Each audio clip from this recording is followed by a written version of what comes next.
This is the first in a series of webinars we're going to be doing with some EL teachers around the country. We're going to be talking about what's working in their instruction with English learners in remote learning. And we are so excited today to have a friend of Listenwise and just an excellent example and why won't this go forward? Sorry, I'm just trying to get to the next slide, which it doesn't want to do.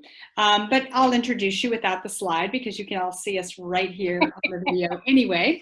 So first of all, I'm Monica Brady-Myerov. I'm the founder and CEO of Listenwise, and we're a listening skills building company. And we especially like to help English language learners improve their academic language through listening. And that's what we're going to be focusing on today with our special guest, Erin Reaves, who is an ELD instructional coach at Taylor Elementary in Santa Maria, Bonita, California. She is a 19-year veteran in the district, and we are so happy to have you today, Erin. Thank you so much. Monica. Thank you for having me. I'm so excited to be here. Well, I see you're joining us from your classroom, and it's so delightfully decorated, but are you having students in your classroom, or are you entirely remote? We are entirely remote, so we are not back at brick and mortar yet. Still have a high number of cases here in Santa Maria, California. So we are hopefully looking to go maybe hybrid in January, but right now we are 5 days a week remote with our students. And I can see a few people are chiming in the chat box, which we really want to encourage you to do. Tell us where you're from, what grade levels you teach, what you hope to learn today, and put your questions in there as well. So welcome to Linda from California, to Liza, to Megan, to Nelda. Thank you so much for joining us today, and we'd love to hear from you as we go forward. Actually, the first thing we want to ask you is a quick little poll, because as we just were chatting, Erin and I, about where she's teaching from, we decided we'd like to know from all of you, what is your current teaching environment? Are you, like Erin, fully remote? Are you hybrid? Are you in person? We were just talking about how my children's schools, now we're in Boston area, have just started to go hybrid. They've been fully remote, and now they're transitioning into hybrid. And I can see remote is winning out right now, and I'm going to share the poll in just a minute. About half of you have voted. Thank you again for coming. Chris from Kansas City, Glorianne, thank you for being here. And you can please put comments in for the panelists and attendees into this box. And somebody was asking, do we have any other options, blended and remote? That's a good option. It's kind of a hybrid. I'd vote hybrid on that. All right, I'm going to end the poll and share you the results with you. So as you can see, most of you on this webinar are remote, and that's actually a great way to start the conversation off with Erin today, because we're going to be talking a lot about how to use, what kind of resources work best in remote. But remote also comes with a lot of challenges. So first, let's talk a little bit about sort of how you might have adjusted your face-to-face instruction strategies, Erin, to teaching remotely. What are some of the things you've learned that have worked well? So for my site in my district, I work for Santa Maria Bonita School District, and we're located in Santa Maria, California. And we have about 100% free and reduced lunch. 80% of our district is Hispanic, lower socioeconomic. So one of the things that we are finding that is working out is that all of our technology is out to our students. They're able to log on. Our site last week had 95% engagement, and that students were logging on. They want to be at school. They want to learn, even if they're not in environments that are very conducive to that. But one of the things that we find that is working a lot with our students right now is that every morning, teachers from 8:30 to 9 o'clock have an SEL Zoom session, which is our social emotional learning time, where we can connect with students, have fun with students. You know, we're singing, we're dancing, we're asking questions, we're getting kids to talk. Some of those times are just spent getting kids comfortable on the camera or speaking on the microphone. but just trying to give them a little bit of happiness to start their day and letting them know that we're here for them. You're on mute, Monica. Thank you very much for reminding me. We say that a lot. Well, it never gets old, right? How many times a day do you have to say that to your students? I'm going to get a shirt that just says you're on mute. You should just maybe develop a sign that just holds it up. Oh, we have them. I'm sure everyone else has their cards. Okay, see, that is a great remote learning strategy. I hope everyone for our emergent bilingual students and our newcomers especially. Well, these are the kinds of things you need to adjust to, and you need to just quickly tell them, because technology can get in the way of this, right? I mean, there must be so many challenges, and I'd love to hear some of the challenges that you face, particularly, Erin. But before, I do want to throw out another poll, because we're getting people from all over the country attending this webinar, and I want to hear from them about the kind of challenges they're facing. And I'm trying to launch poll number 2. So the next question I have for you is, what have been the challenges with this new learning environment for your students?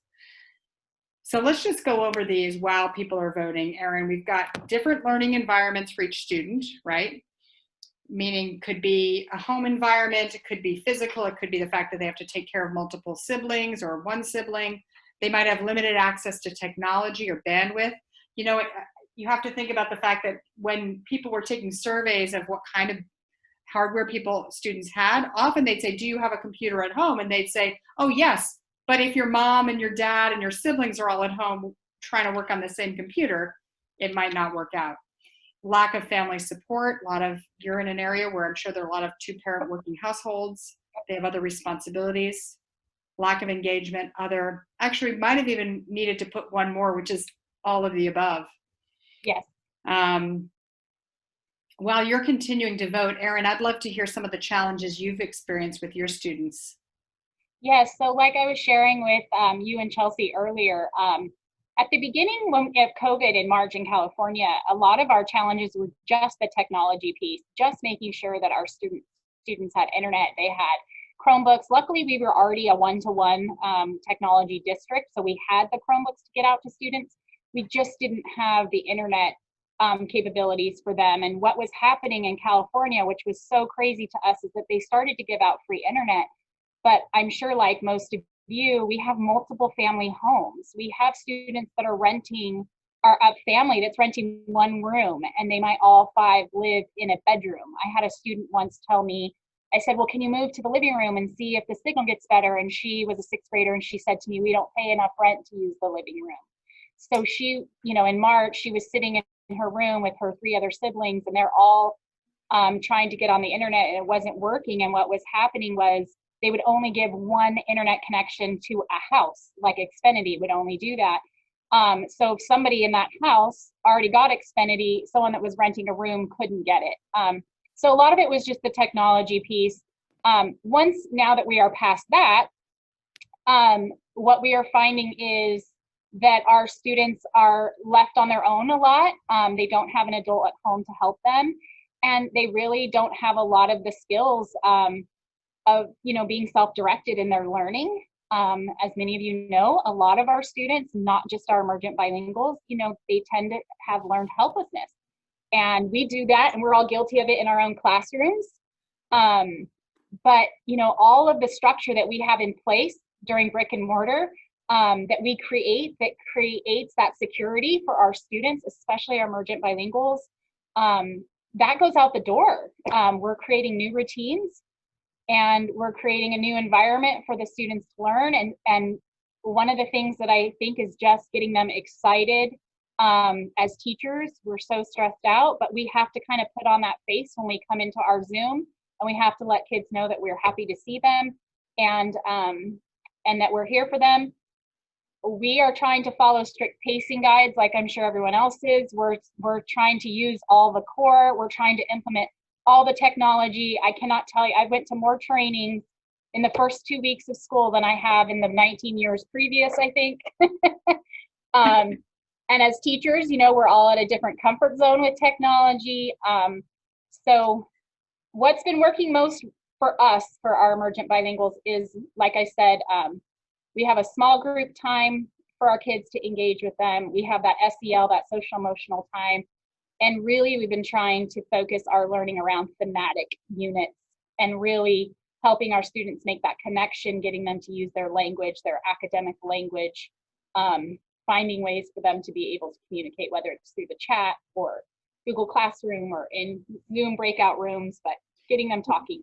Yeah, let's get into that a little more deeply in a moment. Just looking at this poll results, though, you know, there are several people who commented, yeah, we really probably needed an all of the above selection, because it could be a little bit of everything. And you outlined some of those challenges so well that you're experiencing. But this lack of engagement is one that I think you can help other teachers with, because you just said at the beginning of this webinar that you have 95% engagement. That is amazing. That's admirable. And I want you to tell us how are you working on the academic language with your ELs in a remote setting? Share with us some of the resources you're using. And Glorianne is screaming and all. I know, I see everybody like, what units? And why don't you go ahead and share the screen? If only all of my staff was so excited about it. No. So one thing that we have really been trying to be very intentful and purposeful about is creating these thematic units around the core curriculum that our district has adopted, along with a couple supplemental programs that have been approved through our district. And the reason why is because what we are finding with our students that are not engaging is that they're lacking confidence, they're lacking self-direction, and a lot of that is based on whether it's their language skills, whether it's lack of prior knowledge, whether the content isn't accessible to them, the scaffolds aren't in place, and they feel defeated. You know, they already feel like they're in a world with no control, and school was their place to kind of go as their safe haven and get out of kind of the environment, their home environment that always isn't the best. It's especially not conducive to learning. So yeah, using those thematic themes where everything's kind of related cross curriculum and through the different platforms and technology that we have seen students engage so much more, because we're just building on their knowledge, and they become so much more confident and getting to watch whatever kind of assessment it is, whether it's I'm asking them to speak in their writing. I've used the hexagon strategy. I don't know if some of you have seen that come out. Kids are so much more engaged when we have a common language goal and a common objective throughout the subject. Why don't I pass over the admin role so you can share your screen, Erin, and walk through some of the lesson planning process and how you implement these lessons, and maybe even go into a specific theme, you know, one of these themes that you shared across these units, so that students can feel this kind of success. All right, it looks great. So let me try to go through this quickly. So I loved this. Most of you know there's a couple websites that we all flock to, and I love Coloring Colorado, and it's been a website that we've all gone to if we're in any type of EL or ELS roles.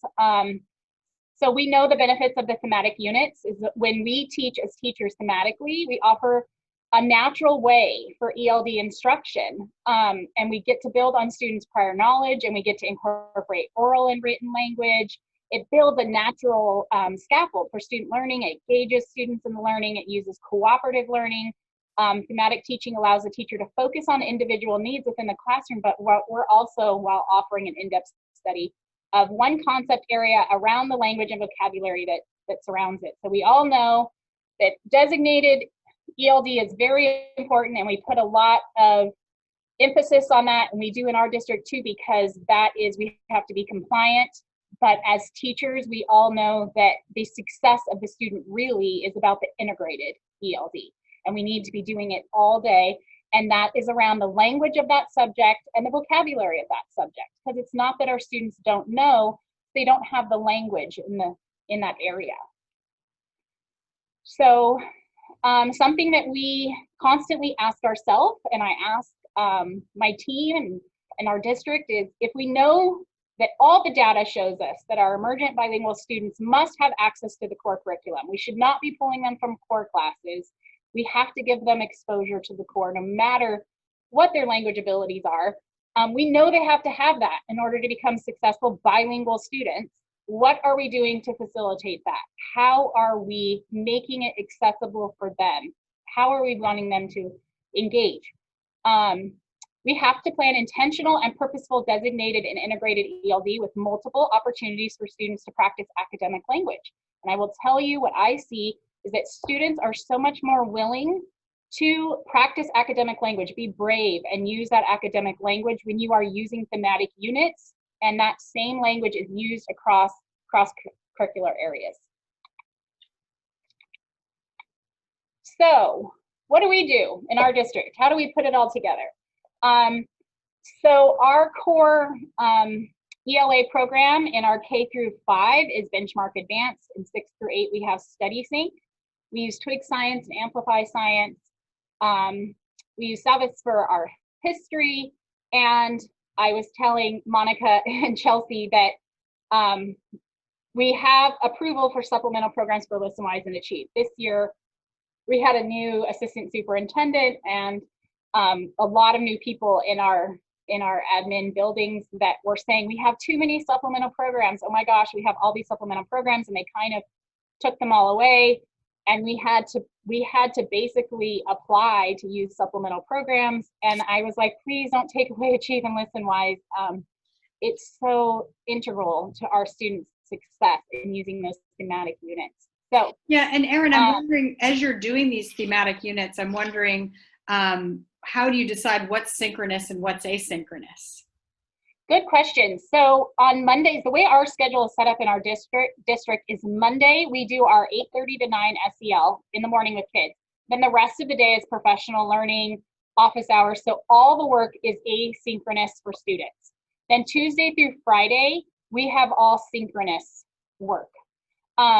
So anytime, think of like a flipped classroom. What we really try to encourage our teachers to do is any kind of that asynchronous work is either you're introducing something and you want students to kind of show you their knowledge of that so that it drives instruction for the rest of the week, or a review.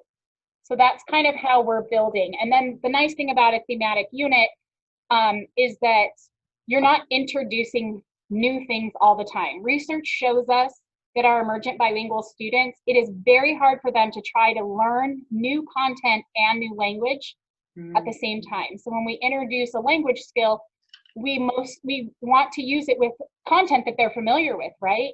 To give them that opportunity to be successful. And then once they've acquired that form of the language we want them to use, and then we introduce the content. So the benefits of using thematic units is that the content is repeated over and over, and we use it in different ways across reading, writing, listening, and speaking.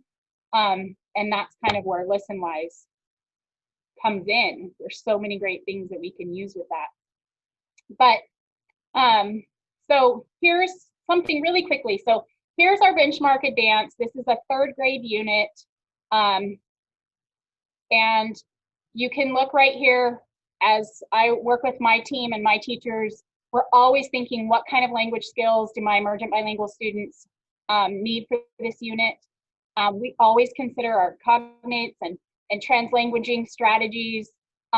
Kids love, my students love to talk about cognates and all the ones that they find and in the stories and tell, and they love to show Mrs. Reaves, like, oh, look what I found, and they have the same meaning and they look the same, or oh, they'll find one that looks the same but doesn't mean the same thing, and they'll teach me, and I'll say, well, what does it mean? Can you teach me in Spanish? That they love being able to show that prior knowledge, and we're working very hard to working with our students to be proud of their home language and their native language, and be very culturally responsive to that. So here you can see benchmark. Our central question is, how do living things adapt and change? So everything that we're going to look at through across our science, our social studies, is about how do living things adapt and change. And then we are going to be able to use our supplemental resources in Achieve and Listenwise to further that essential question. So here's our science, our Twig Science. how do plants and animal life cycles help them survive? This is a whole activity that they can do where they're learning about diversity and adaptation in rainforests. Here's our history for 3rd grade. Changes in California over time. How do people have to adapt? So once again, thematic. We like to use Achieve a lot at our site in 3rd through 6th grade. We do have some 2nd graders on it. This article was all about a smart octopus who adapted and started living in a shell to protect itself. And we want to make sure that we always use Achieve purposefully and intentionally. The great thing about, I don't know if a lot of you are using Benchmark, but Benchmark does alignments with Achieve, or Achieve does the benchmark with ELA. So you can literally click on the alignment page and you can see what articles go with each unit and each lesson. And then Listenwise. So there were a couple different podcasts that we listened to in this unit for our 3rd graders. One of them was Animal Superpowers. Another one was about an Arctic fox. And one of the great things I love about Listenwise is that on my site, we have turned one podcast into a 5-day lesson plan for the week. It is such a great way to front load information for our emergent bilingual students and use it during designated ELD. We develop a language objective and we hone in on those skills that those students need, and they are scaffolded to meet the exact level that they're at, whether they're emergent or whether they're emerging, expanding, or bridging. And it builds so much of their background knowledge that when we do go into the core and we are asking all of our students to collaborate and speak and talk, it gives them so much more confidence because they've had that front loading. Yeah, and do you think how does the podcasting help with that, of the listening to the authentically spoken language? And do you think it plays a more important role in so much asynchronous, remote learning? I do. I think that one thing that we know, at least our data shows us here in California, is that our students do not perform well on state assessments. And when they have to listen, even our LPAC, they have to listen to authentic conversations or a presenter presenting information and how they take that in, they don't perform well on that. And so this is practice with real life stories, with real life people that they're getting to listen to. I will tell you something that happened the other day, and it blew my mind. I was working with a 5th grade group, 6 students, and we were using Listenwise, and we had done this whole unit about Molly Brown. We were talking about women's right to vote, and Molly Brown was part of it because she ran for senator before women could even vote in Colorado. And she was very popular, and most people only think about her from the Titanic, but we were talking about all the different things she did.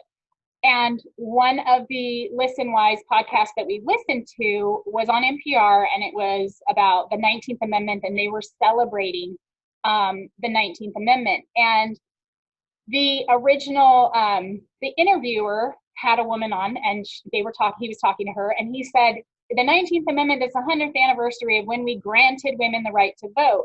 And she said, you didn't grant us anything. Don't tell me, women weren't granted. We were already protected under the Constitution. It was just upheld. And she was like kind of feisty. And one of my students said, you know what, if Molly Brown was on that, because they had said she was like feisty, she was a wisecracker. And she said, if Molly Brown would have been on that podcast, she would have said the same thing. She would have been mad that a man said that to her.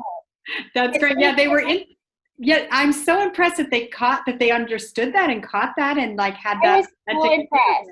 Yeah, because the reporter. Yeah, it was the reporter reacting and saying, no, we weren't granted. We already had it. Yep. And they made that connection.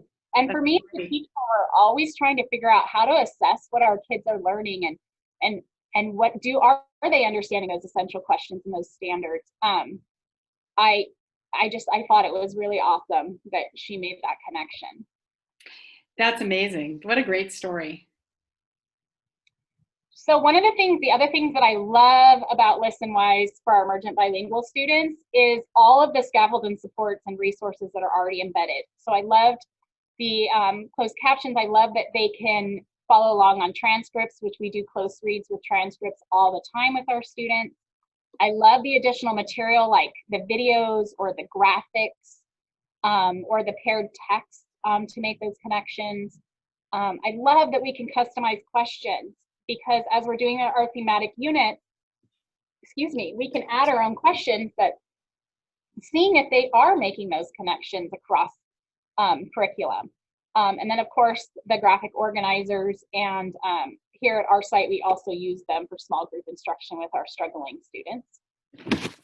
We have just a few minutes left, and I know you wanted to share a few more other tips to offer teachers. Actually, this is a great one to end on too, because you can explain what this is and tell our participants that they can use this. We Yes. can link to that. We're going to give you all that in a moment. Yes, so for my staff, I created, what I'm finding with my teachers is it's so easy as a coach to tell teachers, you can do this and you can do that. And they're so overwhelmed right now. But if we can actually give them an example or a template, they're more prone to use it. And so I created this template and they use it with Listenwise for their weekly assignment. And this is for their actual designated ELD, following ELD standards. And so there's lots of different technology pieces that you can use out there. I personally like Padlet. It gives different options for students. I have students that don't like to be on camera, so they can just record their voice. I have students that are newcomers that don't really speak in English, but they can type in Spanish and translate it. So this was just a template that I created for my teachers to see how they could use Listenwise. So Monday would be an asynchronous. So students would answer a question and think about animals and their habitats, and think of what specific words would we use when we think about wild animals and where they live. That really gives you the start of your anchor chart that you can use in Padlet. I love that it creates an anchor chart. And then they would listen to the podcast and do the graphic organizer, and then be ready to share on Tuesday when we do Zoom. And then on Tuesday, we'll be able to share all of this. I want everybody to know that you're generously going to be sharing all these links. So for those of you who I know need to go in a minute or two, because we've got to wrap up, just know that we're going to share this with you. So why don't you go through the end of the week, and then we'll end on our last page with some of your information, and then also we will email you out this presentation.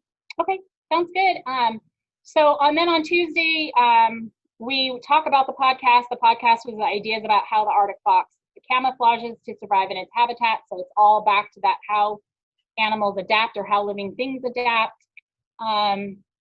We talk about looking at the transcript for a close read, and what good readers do and how good readers think while we're reading and why we look at things closely. This is a good time when we're also looking at familiar vocabulary words and new vocabulary words, and we add them to our Padlet, because I do use Padlet as an anchor chart. And then Thursday, we start adding more things to our anchor chart and continuing our conversation, giving multiple opportunities for students to use that academic language, because we know they need multiple opportunities for that.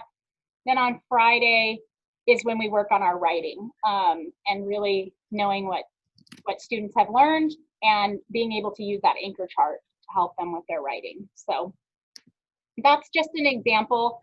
This is the weekly lesson plan. It's just a template that I have created for my teachers that they can use, and anyone else can share it. And really quickly, I wanted this, I had talked about that hexagon strategy in case anybody else is interested in learning about it. My students have done unbelievable with this, and it's been really cool. So you basically put all the key terms in, and I introduced this to my students. I actually put the key terms in the hexagon. I did not ask them to move it over because they're new with it.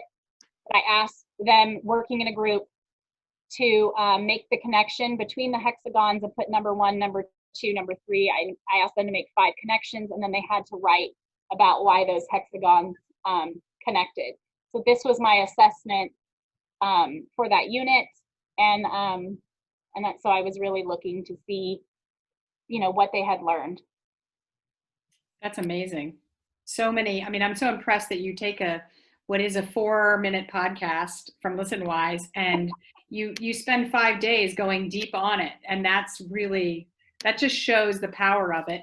I'm just going to jump back here and see if I can just get to my last slide to show you that, because for all of you out there who are not Listenwise Premium, we are able to we're just making a special offer for you for the new year, knowing that budgets are tight. And we want to give you an opportunity to try out Listenwise with a segment of your community.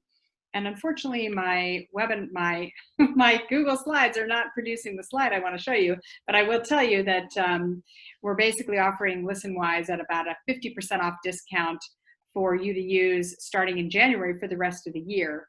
And we do that because we just know budgets are really, really decimated at this time of year because of everything going on, all the demands of COVID. And we'll send you more information on that because I'm sorry my slides are not cooperating. But like I said, I think I've learned so much today. Thank you for sharing all of your wisdom and your slides and your work and your stories. I've really appreciated it. And I know that our participants have as well, because I can see it in the chat. So Erin agrees. I really appreciate it. Thank you so much. And again, to everyone on this webinar, we're going to be sending you all of those slides as well as a way to contact Erin. That's okay with you, right? Absolutely. Absolutely. We, as teachers, we learn the most from each other, and we have to rely on each other to get through this. So absolutely. That's what it's all about. It's about relying on each other, sharing with each other what works, so that we can all help students improve their learning at this very difficult time. So thank you again, Erin, and thanks everyone for attending today. Thank you.